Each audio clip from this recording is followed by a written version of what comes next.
ஹாய்ங்க எல்லாத்துக்கும் வணக்கம். இன்றைக்கி டே 37 ஓட டயட் சார்ட் பார்க்கலாங்க. டயட் சார்ட்டுக்கு முன்னாடி இன்றைக்கி என்ன வெயிட்டுன்னு பார்த்துக்கலாங்க. 58.4ங்க. நேற்றத்துக்கு இன்றைக்கி 100 கிராம்ஸ் குறைஞ்சிருக்கு. ஃபேட் லாஸுங்கிறது இந்த மாதிரி தான் 100 கிராம்ஸ் 200 கிராம்ஸ் ஏற இறங்கதாங்க இருக்கும். கொஞ்சம் கஷ்டப்பட்டு தான் குறைக்கணும். அடுத்தது மார்னிங் ட்ரிங்க் வந்து எப்பவும் போல தாங்க.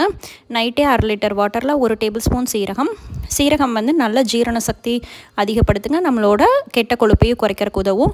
சோம்பு வெந்தயமெல்லாம் வந்து பார்த்திங்கன்னா நம்மளோட மெட்டபாலிசம் அதிகப்படுத்தும். பாடியை வந்து கூலிங்காக வச்சுக்குங்க. இந்த மாதிரி மூணுமே சம அளவில் 1 டேபிள் ஸ்பூன் சீரகம், 1 டேபிள் ஸ்பூன் சோம்பு, 1 டேபிள் ஸ்பூன் வெந்தயம் மூணுமே நம்ம ஊற வச்சு குடிக்கும்போது நல்லா வயிறெல்லாம் வந்து ப்ளோட்டிங் இருக்காதுங்க. நல்லா கெட்ட கொழுப்புகளை எல்லாம் குறைக்கிறக்கும் சீரகம் சோம்பு வெந்தய தண்ணி யூஸ் ஆகும். நைட்டே ஊற வச்சுருங்க. மார்னிங் தூங்கி எழுந்திரிச்சது 5 நிமிஷம் மட்டும் கொதிக்க விட்டு நல்லா சூடாக வெதுன்னு குடிக்கும்போது நம்மளோட உணவு குழாயிலையாக இருக்கட்டும் உள்ளுறுப்புகளையாக இருக்கட்டும் தேங்கி இருக்கிற கொழுப்புகளை நல்லா கரைக்கிறதுக்கு யூஸ் ஆகுங்க. அடுத்து ஃபேட் கட்டர் ட்ரிங்க் என்னென்னு பார்த்திங்கன்னா, ரொம்ப நாளாக நம்மளோட உடலில் வந்துட்டு எனர்ஜியாக கன்வெர்ட் ஆகாமல் கெட்ட கொழுப்புகளாக அங்கங்கே தேங்கி இருக்கிறத கரைக்கிறதுக்கு தான் இந்த ஃபேட் கட்டர் ட்ரிங்க்குங்க. எம்டி ஸ்டொமக்கில் குடிக்கிறோம். நெல்லிக்காய் ஜூஸாக இருக்கட்டும், வெள்ளை பூசணியாக இருக்கட்டும், இல்லை இந்த மாதிரி சொரக்காய் ஜூஸ். நான் வந்து சொரக்காய் ஜூஸ் தான் எடுத்துக்கிட்டேங்க. ஒருத்தருக்கு 1/4 சொரக்காய் தோல் சீவிட்டு விதையோடவே எடுத்துக்கோங்க. கறிவேப்பிலை தழை 2 கொத்தளவு எடுத்துக்கோங்க. கொஞ்சோண்டு ஒரு 1/4 டேபிள் ஸ்பூன் சீரகம் எடுத்துகிட்டு நல்லா தண்ணி விட்டு நல்லா நைஸாக அரைச்சிக்கிட்டிங்கன்னா வடிகட்ட வேண்டியது இல்லைங்க. இல்லாட்டி நீங்கள் வடிகட்டி கூட குடிச்சிக்கலாம். கொஞ்சோண்டு லெமன் புழிஞ்சு குடிக்கும்போது நல்லா டேஸ்ட்டும் இருக்குங்க. லெமன் வந்து நம்மளோட உடம்புல தூங்கி எழுந்திரிச்சதே பித்த லெவல் அதிகமாக இருக்கும். லெமன் பிழிஞ்சு விட்டு குடிக்கும்போது பித்தம் வந்து குறைஞ்ச பாடி வந்து கூலிங்காக இருக்கிறதுக்கு தான் இந்த மாதிரி சொரக்காய் ஜூஸ் எடுத்துக்கிறோங்க. அடுத்து வந்து மார்னிங் பிரேக்ஃபாஸ்ட் வந்துட்டு மதியானம் நான்வெஜ்ஜுங்கிறதுனால சண்டே மதியானம் நான்வெஜ்ஜுங்கிறதுனால மார்னிங் வந்துட்டு இந்த மாதிரி ஃப்ரூட்ஸ் எடுத்துக்கலாங்க. நான் வந்து ஒரு பவுல் அளவு வாட்டர் மெலனும் ஒரு வாழைப்பழம் வந்து நீங்கள் எது வேணாலும் எடுத்துக்கலாம். ரஸ்தாலியோ பூம்பழமோ இல்லை பச்சைநாதம் பழமோ இல்லாட்டி செவ்வாழைப்பழம் எது வேணாலும் எடுத்துக்கலாங்க. கூடவே நட்ஸு, அதுக்கப்புறம் ஒரு கைப்பிடி அளவு பச்சைப்பயிறு முளைக்கட்டினதுங்க. இந்த மாதிரி நம்ம ரெகுலராகவே நட்ஸும் முளைக்கட்டின பச்சைப்பயிறு எடுக்கும்போது அதிகமான ப்ரோட்டீன் லெவல் கிடைக்குங்க. எதிர்ப்பு சக்தி அதிகரிக்கும்.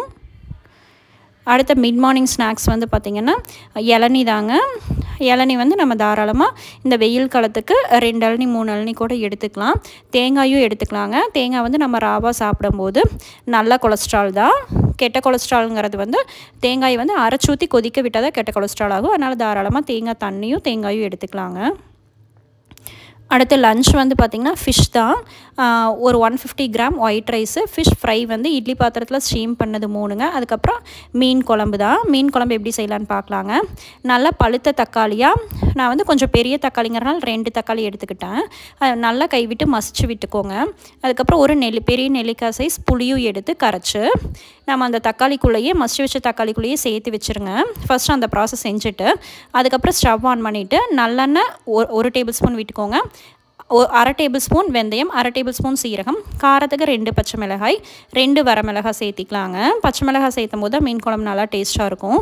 தேவையான அளவு கறிவேப்பிலை தழை சேர்த்திட்டு எல்லாம் நல்லா பொரிஞ்சதுக்கப்புறம் நான் வந்து ஒரு 15 சின்ன வெங்காயம் முழு வெங்காயமாகவே சேர்த்திக்கிறேங்க. 10 பல் பூண்டு இதெல்லாம் நல்லா வணங்கினதுக்கப்புறம் லைட்டாக வணங்கினாலே போதுங்க, ரொம்ப வணங்க வேண்டியதில்லை. அதுக்கப்புறம் நம்ம கரைச்சி வச்சுருக்கிற புளி தக்காளி கரைசலும் சேர்த்திட்டு 2 டேபிள் ஸ்பூன் மல்லித்தூள், 1 table spoon garam masala, 1/2 table spoon மஞ்சத்தூள் சேர்த்திக்கோங்க. காரத்துக்கு வரமிளகாத்தூள் வந்து நான் 1 டேபிள் ஸ்பூன் மட்டும் சேர்த்திருக்கேங்க. நீங்கள் வேணுன்னா இன்னும் கொஞ்சம் காரம் வேணாலும் 2 டேபிள் ஸ்பூன் சேர்த்திக்கலாம். சும்மா ஒரு 1/4 டேபிள் ஸ்பூன் அளவு பெருங்காயத்தூள் சேர்த்திட்டு நம்ம மீன் குழம்புக்கு தேவையான அளவு தண்ணி சேர்த்திக்கலாங்க. ஒரு 1/2 லிட்டர் தண்ணி மாதிரி சேர்த்திட்டு ஒரு 1/4 மணி நேரம் நல்லா கொதிக்க விட்டு இறக்குனிங்கன்னா நல்லா அந்த தக்காளி புளிப்பு எசன்ஸ் எல்லாம் நல்லா இறங்கியிருக்குங்க. குழம்புக்கு தேவையான அளவு உப்பு சேர்த்திக்கோங்க. நான் உப்பு சேர்த்துனது கிளிப்பிங்ஸ் எடுக்காமல் விட்டுட்டேன்.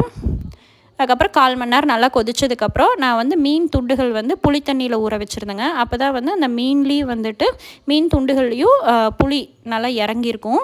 இந்த மீன் துண்டுகளையும் சேர்த்திட்டு மீடியம் ஃப்ளேமில் வச்சு ஒரு 5 நிமிஷம் மட்டும் வச்சிங்கனாவே அந்த மீனோட தலைப்பகுதியில் கண்ணு வந்து வெளியில் வந்துருங்க. அந்த கண்ணு வெளியில் வந்தாலே நல்லா மீன் துண்டுகள் வெந்துருச்சுன்னு அர்த்தம். ரொம்ப நேரம் வேக விட்டுறாதீங்க, அப்புறம் மீன் வந்து கரைஞ்சிரும். ஒரு 5 நிமிஷம் சிம் ஃப்ளேமில் வச்சு மட்டும் மீன் துண்டுகள் வெந்துருங்க. அதுக்கப்புறம் சூப்பரான மீன் குழம்பு ரெடி. மல்லித்தலை கருவேப்பிலை தலை போட்டு இறக்கிக்கோங்க.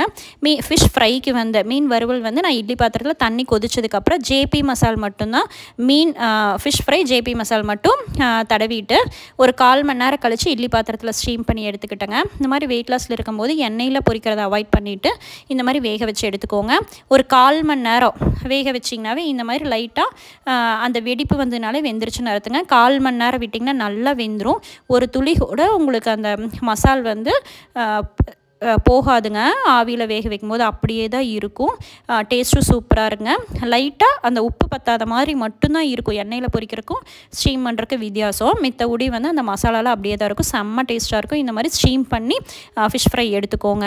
நான் வந்து 150 கிராம்ஸ் ரைஸு, அதுக்கப்புறம் மீன் துண்டு குழம்புல போட்டது ஒன்று, ஃபிஷ் ஃப்ரை வந்து 3 எடுத்துக்கிட்டேங்க.